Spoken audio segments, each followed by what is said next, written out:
Good morning, students. Beta, this is your lecture number 16. Okay. In our previous section, we have discussed about transport in plants.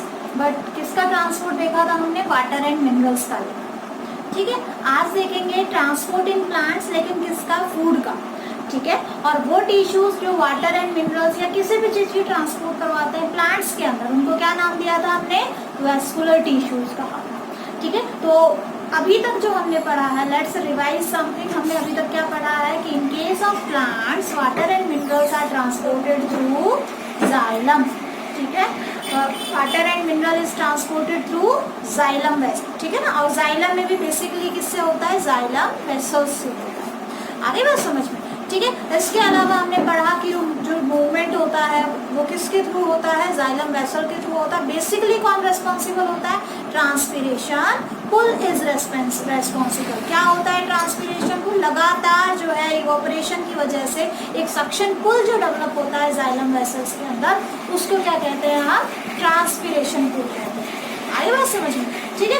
अब बात करते हैं, देखो किसकी? Transport of food in plants. तो basically किसके through होता है? फ्लोएम के थ्रू. कौन सा टिश्यू होगा? फ्लोएम टिश्यू होगा. Transport of food in plants through phloem, ठीक है, इज नोन एज, क्या बोलते हैं इसे? ध्यान रखना, ट्रांसलोकेशन. इंपॉर्टेंट है, पेपर में कई बार पूछ लिया जाता है कि ट्रांसलोकेशन का मतलब क्या होता है. क्या मतलब होता है? Transport of food in plants through phloem. ठीक है. और फ्लोएम में भी बेसिकली किसके थ्रू होता है? सीड ट्यूब सेल्स के थ्रू और कंपेनियन सेल्स के थ्रू. ठीक है. अब बात उठती है कि मैकेनिज्म क्या है, किस मैकेनिज्म से होता है. यहाँ बहुत ही सिंपल सा मैकेनिज्म होता है. क्या मैकेनिज्म होता है? From source to sink. हमेशा कैसे मूव करेगा? In plants food is transported from source to sink. आगे बात समझ में आ रही है? सोर्स टू सिंक क्या है?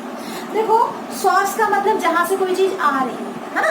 तो देखो, सोर्स का मतलब any particular part of plant where इधर फूड इज सिंथेसाइज्ड, या तो फूड बन रहा है और फूड इज स्टोर्ड या फूड स्टोर्ड फॉर्म. मतलब कि जहां आपको फूड मिलेगा या तो रिसेंटली बना हुआ हो, या फिर हो सकता है कि प्लांट्स ने उसको क्या कर रखा हो? स्टार्च के फॉर्म में स्टोर कर रखा हो. ठीक है. तो उस पर्टिकुलर प्लांट पार्ट को हम क्या कहेंगे? सोर्स कहेंगे. ठीक है. और सिंक वो पर्टिकुलर जगह होती है जहां वो फूड यूज हो रहा है. जैसे जनरली हम बात करें सिंक की, तो बाकी के सारे पार्ट्स, सोर्स को छोड़ के बाकी के जितने भी पार्ट्स हो गए वो क्या कहलाएंगे? सिंक.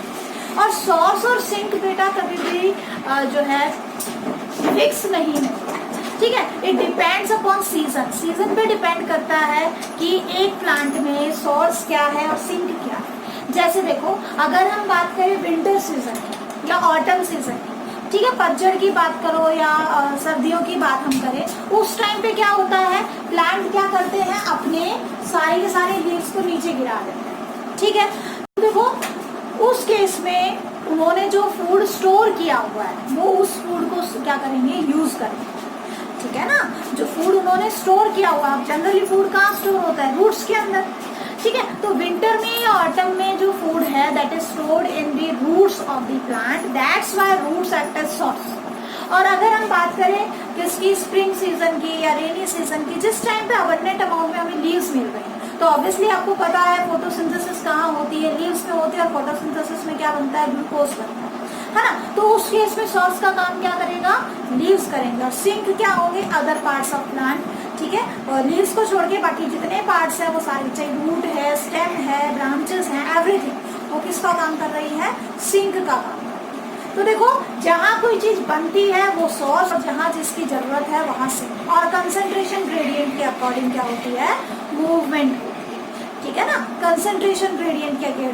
जहाँ बन रहा है खाना, ऑब्वियसली वहाँ उसका कंसंट्रेशन ज्यादा होगा. जहाँ कोई चीज यूज हो रही है सिंक में, उसकी कंसंट्रेशन कम होगी. तो high concentration to low concentration क्या होगी? मूवमेंट. क्लियर? ठीक है. तो इस तरीके से आपने याद रखना है कि फ्लोएम में ट्रांसपोर्ट कैसे होता है. अब देखो, सोर्स क्या है? Part of plant where food is either synthesized और स्टोर्ड. ठीक है. फॉर एग्जाम्पल, ऑटम की अगर हम बात करें या विंटर की हम बात करें, roots act as source because all leaves fall down. ठीक है. और रूट्स के अंदर क्या होता है? स्टोर्ड फूड होता है. और स्प्रिंग सीजन की बात करें या रेनी सीजन की बात करें, लीव्स एक्ट एज सॉइल्स। ठीक है, सिंक क्या है? Part of plant where food is utilized to perform various life processes. वो जगह जहाँ पे प्लांट क्या कर रहा है? लाइफ प्रोसेसेस परफॉर्म करने के लिए, लाइफ एक्टिविटीज परफॉर्म कर रहा है, फूड का यूटिलाइजेशन होता है, यूज होता है। ठीक है, तो देखो यहाँ तक आपने अच्छे से कर लेना है। That's all about transport in plants for food. Food का ट्रांसपोर्ट जो है उसका, ठीक है, उसके बारे में। अब एक चीज आपको थोड़ा सा कॉम्पिटिटिव व्यू से याद रखना है, जैसे कई बच्चे ऐसे भी हैं जो एनटीएससी में, जिन्होंने एनटीएससी के लिए जो आगे फाइट करेंगे, ठीक है, तो बेसिकली इस टाइप के क्वेश्चंस कई बार आ जाते हैं क्या कि प्लांट्स में जो फूड ट्रांसपोर्ट होता है वो किस फॉर्म में होता है? वो ग्लूकोज की फॉर्म में नहीं होता। देखो फोटोसिंथेसिस में नो डाउट ग्लूकोज बनता है, ठीक है, फोटोसिंथेसिस में ग्लूकोज बनता है। अब ग्लूकोज के अलावा एक शुगर और बनती है, उसी की क्या है? अलग फॉर्म है, फॉर्म मतलब आइसोमर ही है। फॉर्मूला क्या है? सेम है, बस फंक्शनल ग्रुप का डिफरेंस होता है। ठीक है ना, तो ग्लूकोज और फ्रक्टोज एक दूसरे के क्या है? आइसोमर है, दोनों में से फंक्शनल ग्रुप का डिफरेंस होता है। ठीक है, वही फॉर्मूला C6H12O6 ग्लूकोज का है, वही फॉर्मूला फ्रक्टोज का है। तो देखो जब ग्लूकोज बनता है तो कुछ फॉर्म किसमें कन्वर्ट होती है? फ्रक्टोज में, और इस तरीके से क्या बनता है? ग्लूकोज और फ्रक्टोज दोनों बनते हैं। और जब ट्रांसपोर्ट होना होता है तो दोनों की एक सिंगल यूनिट बनती है, एक ग्लूकोज और एक फ्रक्टोज मिलके सुक्रोज बनाते हैं। कौन सी शुगर बनाते हैं? सुक्रोज, जो एक डाइसैकेराइड है। तो आपसे अगर कोई पूछ ले कि फूड किस फॉर्म में ट्रांसपोर्ट होता है, तो आंसर क्या आएगा आपका? सुक्रोज आएगा। ठीक है, तो ध्यान रखना, इन plants food is transported in the form of sucrose, और सुक्रोज क्या है आपका? Glucose plus fructose. आगे बात समझ में? ठीक है ना, तो ये है ट्रांसपोर्ट इन प्लांट्स, ठीक है, और वो भी फूड का। एंड और किसका कर चुके हैं हम? वाटर एंड मिनरल्स का हम कर चुके हैं। ठीक है, अब डिस्कस करते हैं ट्रांसपोर्ट इन एनिमल्स। एनिमल्स में किन्हीं चीजों का ट्रांसपोर्ट कैसे होता है? Clear?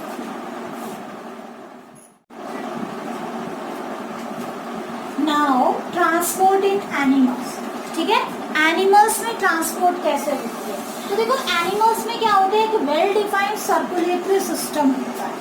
Animals have well defined circulatory system for transport of various substances. अब देखते हैं हम हमारे अंदर किन किन चीजों के ट्रांसपोर्ट करने की जरूरत होती है। सबसे पहले देखो ऑब्वियसली वाटर एंड मिनरल्स, ठीक है, वाटर एंड मिनरल्स का ट्रांसपोर्ट। दूसरा फूड का ट्रांसपोर्ट, और बेसिकली हमारे अंदर जो फूड ट्रांसपोर्ट होता है वो किस फॉर्म में होगा?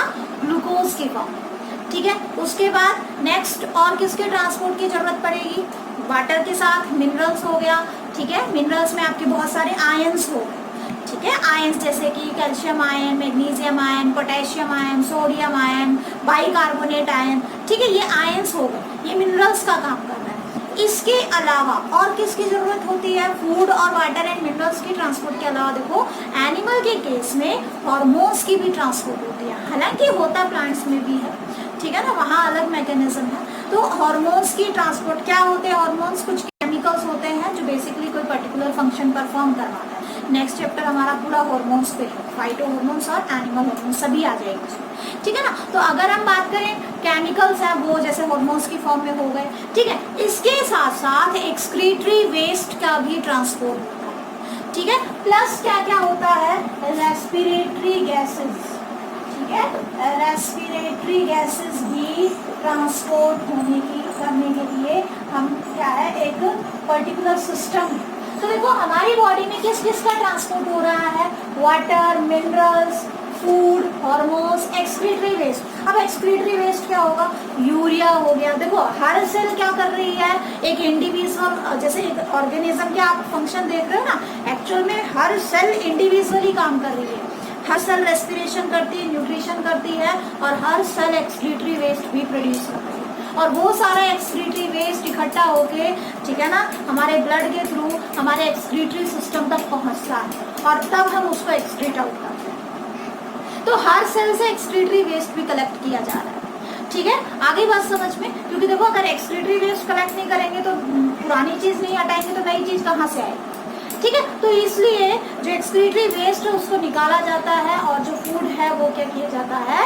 यूटिलाइज किया जाता है। ठीक है। तो अगर हम बात करें किस किस चीज के ट्रांसपोर्ट की, तो देखो water, minerals, food, hormones, excretory waste, respiratory gases, बहुत सारी चीजें ट्रांसपोर्ट होती है।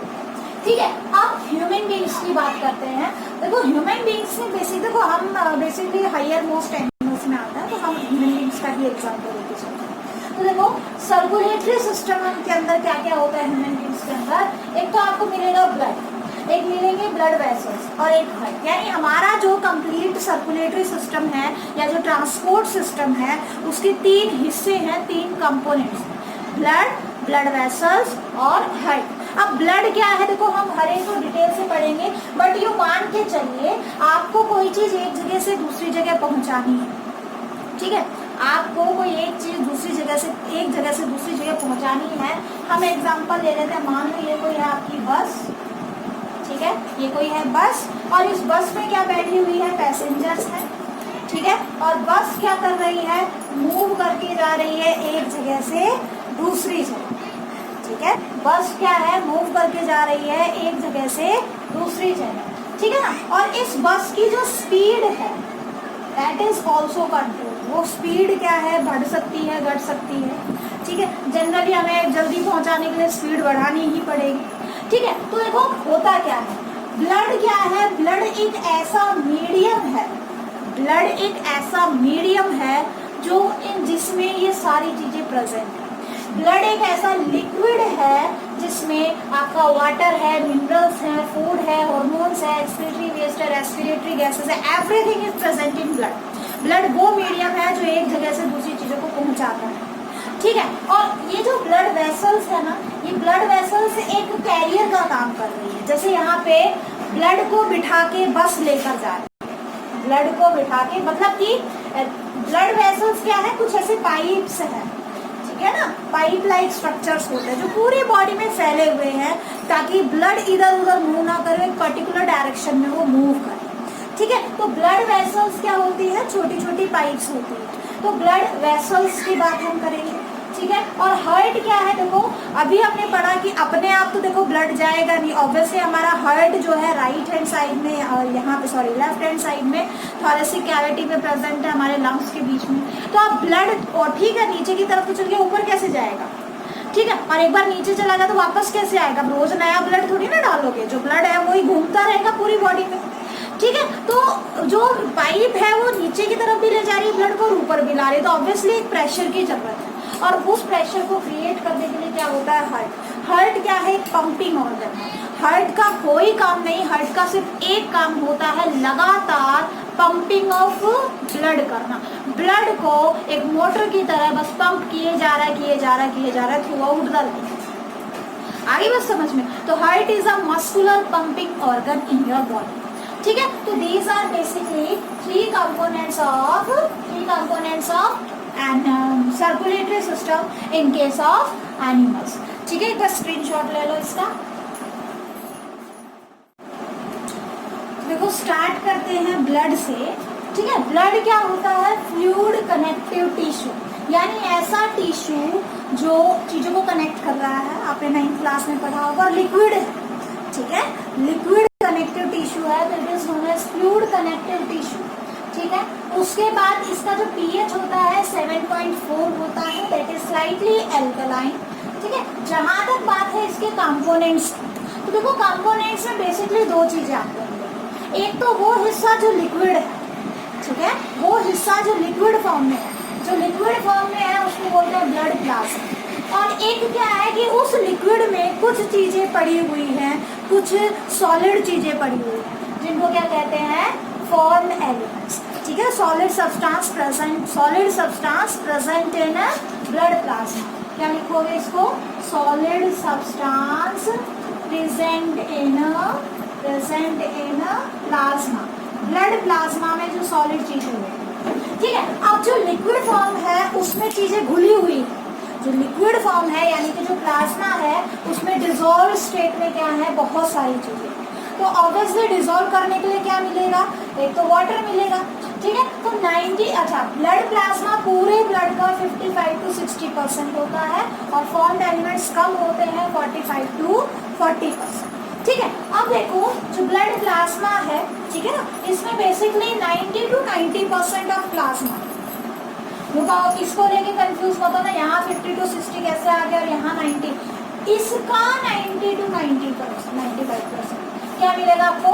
वाटर मिलेगा और अदर सब्सटेंसेस में इसमें डिसॉल्व स्टेट मिलेंगे, जैसे कि मिनरल्स हो गया। मिनरल्स में आपके आयंस आ जाते हैं, basically chloride ion, bicarbonate ion, sodium ion, potassium ion, calcium ion, ये सारी चीजें, ठीक है। कुछ न्यूट्रिएंट्स हो गए, जो भी चीज डाइजेस्ट हुई है वो सारा का सारा ब्लड एब्जॉर्ब करेगा इंटेस्टाइन से। स्मॉल इंटेस्टाइन में डाइजेशन कंप्लीट हो गया था ना, ठीक है। तो स्मॉल इंटेस्टाइन से जितनी भी चीजें डाइजेस्ट हुई है वहां से ब्लड एब्जॉर्ब कर लेगा और एब्जॉर्ब करके उसको कहाँ लेकर आ जाएगा? पूरे सेल तक पहुंचाएगा।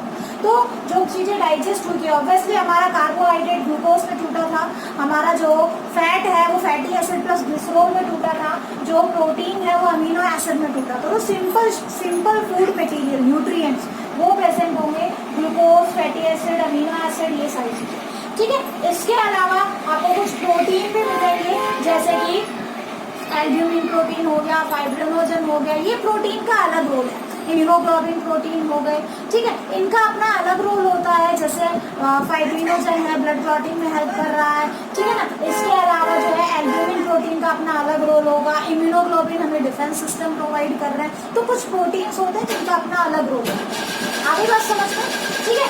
इसके अलावा एक्सक्रीटरी सब्सटेंसेस, ठीक है। एक्सक्रीटरी सब्सटेंसेस क्या होते हैं? देखो बेसिकली हर सेल क्या कर रहा है? कुछ एक्सक्रीटरी सब्सटेंस बना रहा है। तो यहाँ पे क्या क्या आएगा? अमोनिया हो गया, ठीक है, आगे करेंगे हम डिटेल्स इनके बारे में भी। यूरिया हो गया, यूरिक एसिड हो गया, क्रिएटिनिन हो गया, ये सारी चीजें, ठीक। कुछ हार्मोन्स भी मिलेंगे। तो ब्लड प्लाज्मा में बेसिकली हमें ये सारी चीजें मिलेंगी, ठीक है। और जो फॉर्म एलिमेंट्स हैं वो 3 टाइप के, ठीक है। फॉर्म एलिमेंट्स कितने टाइप के मिलेंगे? 3 टाइप के मिलेंगे। कौन कौन से? एक तो होते हैं आरबीसी, रेड ब्लड सेल्स, ठीक है, जिनको हम एरिथ्रोसाइट्स भी बोलते हैं। डब्ल्यूबीसी जिनको व्हाइट ब्लड सेल्स बोलते हैं, ठीक है, और प्लेटलेट्स जिनको थ्रोम्बोसाइट्स बोलते हैं। आगे बात समझ में। तो ये सारी चीजें हैं। देखो ब्लड की complete detail NTSC point of view से मैं आपको एनटीएससी वाली जो वीडियो होगी ना वहाँ पे करवाऊंगी, ठीक है, क्योंकि अभी हम टिश्यू कर रहे हैं वहाँ। तो ऑब्वियसली टिश्यू के अंदर हमने एनिमल टिश्यू पे जब हम पढ़ेंगे ना तो वहाँ पे ब्लड भी है आपका कनेक्टिव टिश्यू, तो वहाँ जो चीज़ें और बतानी है वहाँ बता देंगे। फिलहाल के लिए हम फ्लो के साथ चलते हैं, ठीक है। अब देखो हमें क्या देखना है, पेपर में आपसे कंपोजिशन अगर पूछ ले तो सिंपली ये चार्ट बना दोगे, that is more than sufficient, ठीक है। अब देखो हमें पढ़ना है कि ब्लड के फंक्शंस क्या है, ब्लड के फंक्शंस क्या है। बट ब्लड के फंक्शंस क्या है? ऑब्वियसली देखो प्लाज्मा का फंक्शन बता दो। ब्लड प्लाज्मा का फंक्शन इन सभी चीजों को through out the body transport करना। दूसरा आरबीसी का फंक्शन बता दो, डब्ल्यूबीसी का फंक्शन बता दो और प्लेटलेट्स का फंक्शन बता दो।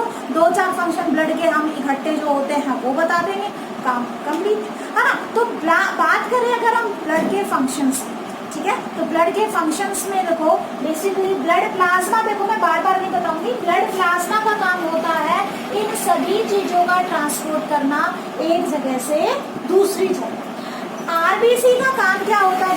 देखो आरबीसी के अंदर क्या मिलता है हमें? हीमोग्लोबिन नाम का एक पिगमेंट मिलता है, हमने पहले भी पढ़ा है, ठीक है। और उस आयरन कंटेनिंग पिगमेंट होता है ये। और इसमें क्या होता है हीमोग्लोबिन के अंदर? बेसिकली हीमोग्लोबिन ऑक्सीजन से या कार्बन डाइऑक्साइड से बाइंड करता है, ठीक है। तो जहाँ जहाँ क्या करेगा? ब्लड जाएगा। ब्लड में क्या है? आरबीसी है, ठीक है, और आरबीसी के अंदर क्या है? हीमोग्लोबिन है, ठीक है ना। जहाँ जहाँ आपका ब्लड जा रहा है वहाँ वहाँ आरबीसी जा रही है, जहाँ जहाँ आरबीसी जा रही है वहाँ वहाँ क्या जा रहा है? आपका हीमोग्लोबिन जा रहा है। और हीमोग्लोबिन के ऊपर क्या लगा हुआ है? या तो CO2 लगा हुआ है या फिर O2 लगा हुआ है, ठीक है। आगे बात समझ में, ठीक है ना। तो ये क्या कर रहा है? रेस्पिरेटरी गैसेस को ट्रांसपोर्ट कर रहा है।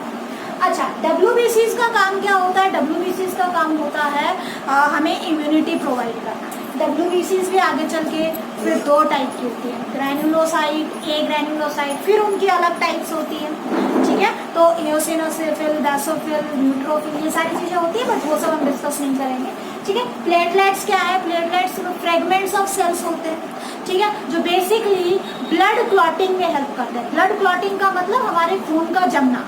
ब्लड क्लॉटिंग का मतलब क्या होता है? खून का जमना, ठीक है। तो वो जब हमें इंजरी होती है तो आप देखते हो कि अपने आप जो ब्लड है वो क्या हो जाता है?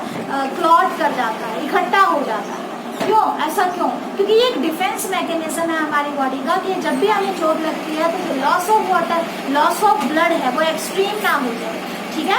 आगे बात समझ में? तो उसको प्रिवेंट करने के लिए इस टाइप के कुछ फैक्टर्स होते हैं जो हमारी बॉडी में ब्लड को क्लॉट कर देते हैं, खून को रोक देते हैं और हमारा ब्लड रुक जाता है, वो बाहर उसका लॉस नहीं होता, एक्स्ट्रा लॉस नहीं होता। आगे बात समझ में? तो ये क्या है? हमारे पास कुछ कंपोनेंट्स हैं ब्लड के, ठीक है। एक बार मैं लिखवा देती हूँ फंक्शंस ऑफ ब्लड, उसके बाद कुछ इंपॉर्टेंट बातें पढ़ेंगे, ठीक है, ठीक है ना, कुछ इंपॉर्टेंट चीजें करेंगे। तो एक बार इसके रिटर्न में देख लेते हैं फंक्शंस ऑफ ब्लड क्या क्या है। देखिए फंक्शंस की हम बात कर रहे थे।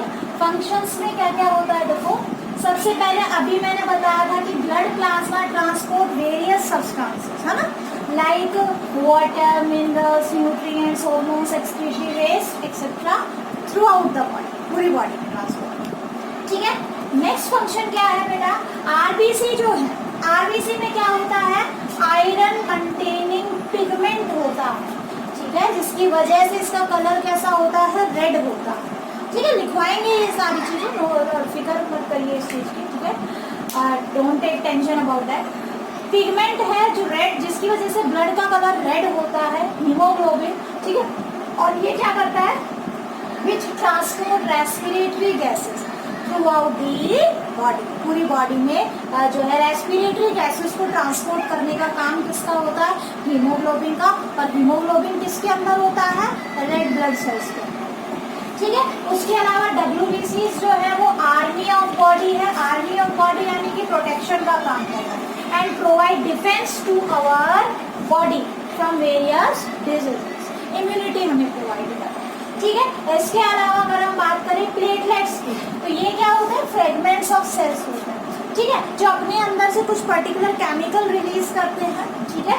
और किसके लिए रेस्पॉन्सिबल होते हैं? ब्लड क्लॉटिंग के लिए। ब्लड क्लॉटिंग का मतलब खून का जमना, ठीक है। और खून जमता है तो इससे हमें क्या फायदा है? Which prevents excessive loss of blood from body during injury. जब हमें इंजरी होती है उस टाइम पे जो एक्सेसिव लॉस हो रहा है वो उससे हम बच जाते हैं, ठीक है, क्योंकि खून जम जाता है और उसको वहीं ब्लॉक कर देता है, ब्लॉक कर देता है।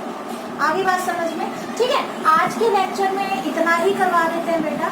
नेक्स्ट लेक्चर में देखो हमें क्या करना है, एक तो कुछ इंपॉर्टेंट चीजें करवानी है ब्लड से रिलेटेड, ठीक है ना। जैसे देखो हमें हीमोग्लोबिन के बारे में कुछ पढ़ना है, फिर ब्लड दो टाइप का होता है, ऑक्सीजनेटेड, डीऑक्सीजनेटेड, वो क्या होता है, ठीक है। इसके अलावा जो है आपको लिम्फ के बारे में बताना है, ब्लड और लिम्फ में डिफरेंस बताना है, ठीक। और इसके अलावा फिर ब्लड वेसल्स करवाना, ठीक है ना। तो इसका एक लेक्चर रखेंगे, उसके बाद फिर हम नेक्स्ट वीक से स्टार्ट करें, मतलब कि नेक्स्ट टाइम पे जब हमारी 3 क्लासेस आएंगे तब आपको हाइट कंप्लीट करवाना है, ठीक है। That's all for today's lecture and stay tuned for next.